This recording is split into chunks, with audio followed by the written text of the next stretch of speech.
We know at any moment we might be sent home. But the church that's here, they're here for life, and they'll be here and their children and their grandchildren. This is the story of the Church of Senegal. It's not just our story, it's theirs to tell. Alliance missionaries came to Senegal in 1932. They stayed a few years. The people here were hard, and then they moved on. In the early 2000s, the C&MA had to reposition workers from Côte d'Ivoire because of civil war there. So many of those workers came here to Senegal where they saw the need for gospel access. There was one small local church that had a national local pastor, and they had a wonderful vision for reaching their community. Our team has been coming alongside them, helping in some existing ministries, sharing their vision and bringing some strength and critical mass to the local church that existed here.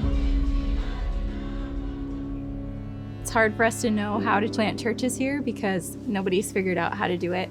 Since we've been here, we've seen the church really sharing Jesus through community-based ministries. We're in Africa and everyone loves playing soccer. I find it very easy to go into new communities and bring a soccer team or just bring a soccer ball and start kicking around with guys. We anticipate introducing our church, bringing groups together, hoping that they see the light of God in us.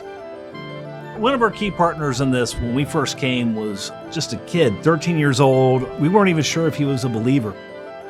I first met Babacar at Kids Club playing soccer. He just became a good friend. He was one of the first second-generation believers to be asked to step into leadership, and that's the first time our church has ever done that.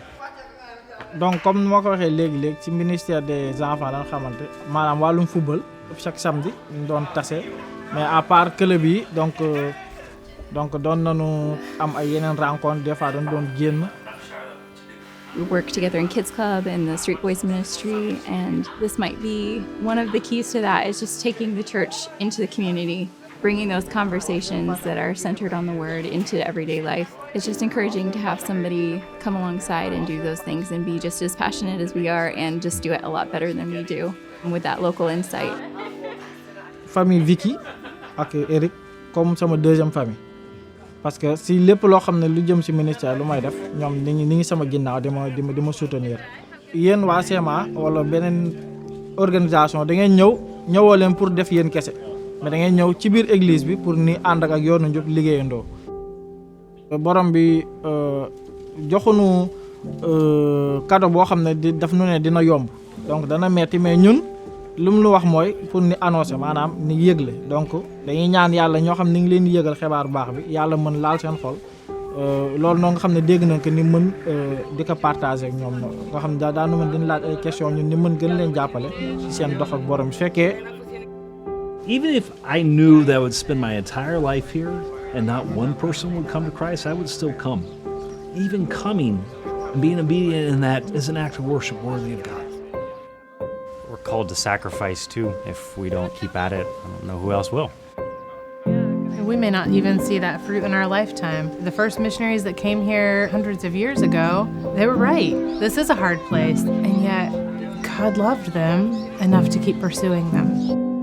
Building relationships takes a lot of time and energy, and it can feel overwhelming. I've just been really convicted that part of what fuels the missionary movement is prayer. When we're not sure if we're doing the right things or moving in the right direction, God wills for His kingdom to come, and it's a privilege to be a part of that.